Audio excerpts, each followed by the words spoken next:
They say you should never reach into a pocket without looking first, but for Maya, breaking that rule changed everything. Inside a dusty leather jacket at a thrift store, her fingers brushed against a cold object that had been hiding for 50 years. It wasn't trash, it was a roll of undeveloped film full of ghosts from the past. Now, she is about to crack open that metal case in total darkness to see what has been waiting there for decades. But when the pictures finally appear, will she discover a forgotten memory, or uncover a secret that should have stayed buried forever? Maya always remembered the rule: never put your hands into pockets you haven't checked first, especially in a thrift store. But that rainy Tuesday, she ignored her own caution. As her fingers slipped into the lining of a heavy leather jacket, they touched a cold, metal object. She froze. It wasn't trash. It was a roll of black and white Kodak film, used but never developed, hidden there for 50 years, waiting for someone to finally bring its ghosts back to the light. I really shouldn't have been there that day. It was pouring rain outside, the kind of weather that makes the whole city look gray and sad. Inside the store, the bright lights were buzzing loudly. It gave me a bit of a headache. But I love coming to places like this. My name is Maya, and I work as a graphic designer. I spend 12 hours every day staring at computer screens. I work with pixels and digital lines that are perfect and clean, but they aren't real. So, on my days off, I want to touch real things. I want to smell the dust on old wool sweaters. I want to see the scratches on old wooden tables. I like the smell of other people's lives. It helps me relax. The jacket was buried way in the back of the men's section. It was heavy. It was made of real cow leather, stiff with age. It was the kind of coat a man would wear while driving an old car with the windows down. I bought the jacket for $12. I didn't buy it because I wanted to wear it. I bought it because I needed to know what was on that roll of film. When I got back to my apartment, I put the little metal canister on my desk. It looked like a small, black and yellow bullet. The paint was chipped, showing the dull steel underneath. I just sat there and stared at it for a long time. That is the magic of undeveloped film. It is a mystery in a box. Inside that little metal tube, there are ghosts. Maybe the pictures are of a birthday party from 1974. Maybe they are just boring pictures of a wall. Or maybe, and this is what I always fear, maybe there is nothing at all. Maybe someone loaded the camera, took 3 blurry pictures, and then forgot about it for half a century. But I had to know. Curiosity is a powerful thing. I turned my bathroom into a darkroom years ago. I taped thick black garbage bags over the window to block out the streetlights. I stuffed a thick towel under the door. It has to be total darkness. It isn't just dim, it is a heavy, thick blackness where you cannot see your own hand in front of your face. If even a tiny bit of light touches the film before it is ready, the pictures will be ruined forever. I used a bottle opener to crack the metal canister open. It made a sharp popping sound that echoed off the bathroom tiles. Now, I had to work by touch alone. This is an act of faith. You have to trust your fingers to do the work. I found the end of the film strip and carefully fed it into the developing reel. My heart was beating fast against my ribs. This film was old. It was 50 years old. If I used strong chemicals, the pictures might be destroyed. I had to be very gentle. I decided to use a special method where you let the film sit in weak chemicals for a long time. It is like waking someone up from a long nap very slowly. I poured the liquid chemicals into the tank. The smell hit me right away. It smelled like vinegar and something sour. It is a strong smell, but I love it. It smells like magic. Then, the waiting game began. The waiting felt long, but not long enough to stop my curiosity. Every second that passed made me more certain that whatever was inside this film mattered. Maybe it was ordinary, maybe it was life-changing, but either way, I knew the answers were only minutes away. But the curiosity always wins. It has to. When the timer finally beeped, I poured out the chemicals. The liquid came out gray. That was a very good sign. It meant the silver on the film had reacted. It meant there were pictures. I rinsed the film with water. Then I used the fixer, which makes the images permanent. Finally, after what felt like hours, I could turn on the light. I blinked as the bright bulb flooded the room. I pulled the reel out of the tank and unspooled the wet plastic strip. I held it up to the light, water dripping down my arm. It wasn't blank. The negatives were dark and thick, but the images were there. They were tiny, backward windows into the past. I saw the shapes of cars. I saw trees. I saw people. I felt a rush of excitement that is better than any video game or movie. I hung the wet strip on the shower rod. Waiting hours for them to dry was torture, so I grabbed a hairdryer and carefully waved warm air over them until the emulsion was finally dry to the touch. I have a special scanner for film. I fed the strip into the machine. The scanner made a loud whirring sound, like a mosquito trapped in a jar. For 3 long minutes, that noise was the only thing I could hear. I watched the progress bar on my computer screen. It moved so slowly. 98%. 99%. And then, the screen flickered, and the ghost came to life. I actually stopped breathing for a second. The picture was grainy, which means it looked a bit sandy, but it was sharp where it mattered. It was a picture of a young couple. They looked like they were in their early 20s. They were leaning against the hood of a big, powder blue car. It looked like a Chevy Nova. The sunlight in the photo was from a summer 50 years ago, but it looked like it could have been taken yesterday. The woman was beautiful. I didn't know her name yet, but she had long, dark hair parted down the middle. She was looking straight into the camera lens with a confident, almost sassy smile. She looked strong. But it was the man who broke my heart. He wasn't looking at the camera. He was looking at her. And he was laughing. It wasn't a posed smile for a picture. It was a real, loud laugh. His head was thrown back, his eyes were crinkled shut, and his hand was resting on the car door. He looked like she had just told him the funniest joke in the world. It was intimate. That means it felt private and close. I felt a sudden flush of guilt. I felt like I had just walked in on a private conversation I wasn't supposed to hear. I was a stranger looking at their love. But I couldn't look away. I zoomed in on the computer screen. I needed to know where they were. The background was blurry, just green shapes of trees and bushes. But just over the man's shoulder, far in the distance, was a sign. It was very hard to read. It was just a smear of red light against the sky. I spent the next hour using photo editing software to make the image clearer. I sharpened the edges and played with the contrast. Finally, I could read the letters. THEGOLDEN. And there was a shape that looked like a spoon. The Golden Spoon. I did a quick search on the internet. The Golden Spoon Diner. It was a famous local restaurant in the 1970s. It was torn down in 2005 to build apartments. That meant this photo was taken right here, in my city. These people weren't just ghosts, they were my neighbors. That is when I made a big decision. I decided to ask for help. I wanted to find them. I posted the photo to my social media accounts. I kept the caption very simple, found in a thrift store jacket. 1974. Does anyone know this laugh?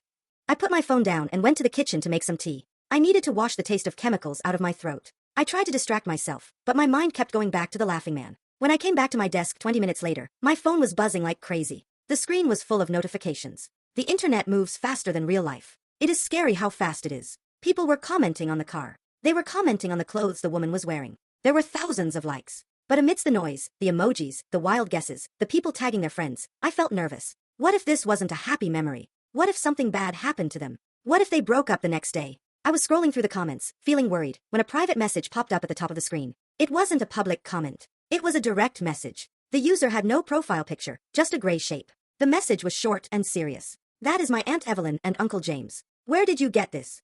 My heart started hammering against my ribs again. I typed back, my fingers shaking a little bit. I found the film in a jacket at a thrift store. Is James still around? I watched the little typing bubbles on the screen. They bobbed up and down for what felt like an eternity. Up and down. Up and down. Someone was typing, then stopping, then typing again. Then, the reply came through, and I felt the air leave the room. James died in 2003. Evelyn is still here. She talks about him every day, but she is starting to forget what he looked like when he was happy. You have no idea what you have just found.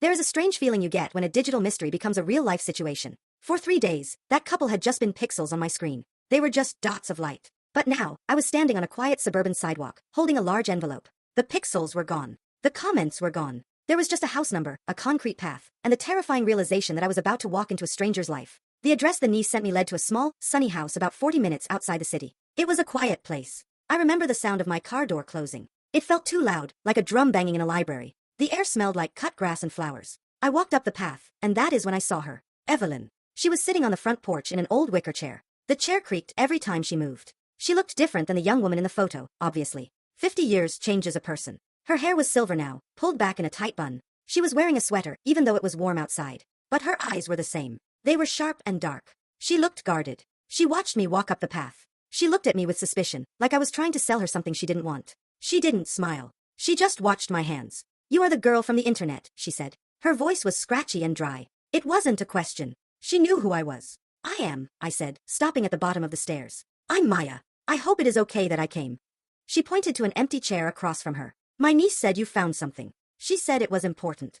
I sat down. The wicker chair was hard and uncomfortable. I realized my hands were shaking. This was the moment I had been worried about. I felt less like a historian and more like a thief. I was holding memories that didn't belong to me. I found a roll of film, I started. My voice sounded thin in the open air. It was in an old leather jacket at a thrift store downtown. I developed it myself. I think these belong to you. I slid the envelope across the small glass table between us. For a long time, she didn't touch it. The wind chimes hanging above us made a soft, tinkling sound. A bird chirped somewhere in the big oak tree. The silence stretched so tight I thought it might break. Finally, Evelyn reached out. Her hands were wrinkled and thin, showing a lifetime of work and worry. She opened the metal clasp of the envelope very slowly. She pulled out the stack of large photos I had made in the darkroom the night before. I had printed them on high-quality paper. I wanted them to feel heavy and real. She shuffled past the first one. It was just a shot of the car's bumper. She paused at the second one. It was a picture of a beach I didn't recognize. She looked at it for a moment, then moved to the next one. Then, she got to the third one. The air seemed to leave the porch. I saw her chest jump. She took a sudden sharp breath that sounded like she had been surprised. She froze. It was the photo of James. The candid one. He was leaning back against the hood of that muscle car, head thrown back, laughing at something she must have said while holding the camera. It was a laugh so real you could almost hear it through the paper. Evelyn's thumb brushed over his face. She traced the line of his jaw. She traced the smile. "I haven't seen this," she whispered. Her guarded look was gone. It dissolved instantly. "I haven't seen this face in 20 years. I leaned forward slightly. "Your niece said he passed away?" Evelyn didn't look up. She was locked into the image, staring at it as if looking away would make him disappear again. In 2003. It was a heart attack. It was very quick. She swallowed hard. But this day, 1974, we were driving to the coast. It was our first anniversary. She looked up at me then. Her eyes were wet with tears. It was a mix of sadness and sudden, overwhelming joy. "We lost the jacket that weekend," she said, her voice shaking. He had just finished the roll and put it in his pocket to keep it safe. We stopped at a diner on the way back, and he left the coat in the booth. By the time we realized and called them, it was gone. We didn't care about the clothes, but we knew our anniversary photos were inside that pocket. It was a story we told for years. The lost roll. She looked back down at the photo, holding it tight with both hands now. "I have photos of him, Maya. I have wedding photos, birthday photos, serious portraits. But this," she tapped the paper, right on his laughing mouth. "This is the face he only made for me." I had started to forget exactly how it looked. I was so scared I would forget it completely. A tear finally fell down her cheek. "You brought him back," she whispered. "Just for a second. You brought him back to me." There is a special kind of silence that happens when the past finally catches up to the present. It feels heavy, but in a good way. It feels like a warm blanket. I sat there on that sunny porch for what felt like an hour, though it was probably only 5 minutes. I just watched Evelyn. She wasn't crying anymore. She was just staring. Her thumb kept tracing the edge of the photograph, right over James's face. It was as if she thought touching the paper would make him real again. She told me that for 50 years, her memory of him had been getting older along with her. In her mind, his hair had gone gray, his shoulders had slumped, and his voice had gotten rough. But this photo was a reset button. It forced her to remember him exactly as he was, 24 years old, strong, and looking at her like she was the only person on earth who mattered. "Thank you," she whispered. Her voice was barely loud enough to hear over the wind chimes. She looked up at me, and her eyes were clear and bright. "I thought I lost this version of him. You brought him back." I didn't know what to say to that. Saying, "You're welcome," felt too small. So I just nodded. I felt like a messenger. I had stepped into a private room of her heart that had been locked since 2003, dusted off the furniture, and turned the lights back on. Leaving was harder than I expected.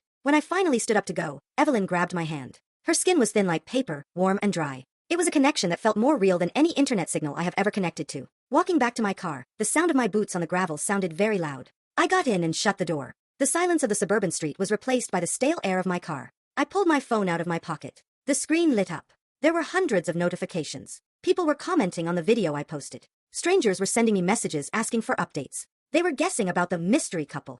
Everyone wanted to know the ending. They wanted the content. But looking at that glowing screen, seeing the endless scroll of messages, I felt empty. I looked at the passenger seat where the leather jacket had been sitting just a few days ago. The jacket that started all of this. It made me think about how we live now. I have 30,000 photos on my phone. 30,000. I have pictures of my coffee, pictures of funny jokes I will never look at again, and blurry videos of concerts. My memories are stored in a cloud, floating somewhere in a computer server far away. They are invisible. If I lost my password today, would any of it survive? Would my granddaughter, 50 years from now, find a hard drive in a thrift store and know how to unlock it? Or would I just be a broken file that cannot be opened? Evelyn and James didn't have the cloud. They had 24 chances on a roll of film. That was it. You had to be careful. You had to choose your moments. And because they were rare, they were precious. When they lost that camera, they lost a piece of their history. But because it was physical, because it was real chemicals on a strip of plastic, it could wait. It could sit in the lining of a jacket, through hot summers and cold winters, through disco music and the invention of the internet, just waiting for someone to add the light. I started the engine, but I didn't drive away yet. I thought about the roll of film I had in my own fridge.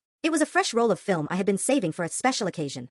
I realized then that the occasion doesn't make the photo special. The photo makes the occasion special by keeping it safe. We take 1,000 photos a day, and we look at none of them. We swipe past our own lives. Evelyn waited 50 years for 12 blurry, grainy, imperfect images. And looking at her face on that porch, seeing the peace that washed over her, I realized something important. Maybe we don't need more memories. Maybe we don't need better cameras or more storage space. Maybe we just need to take the time to develop the ones we already have. I put the car in drive and pulled away from the curb. I left Evelyn on her porch with James, finally reunited in the sun. The mystery was solved. The circle was closed. But for the first time in a long time, I didn't want to post about it online. I just wanted to remember it.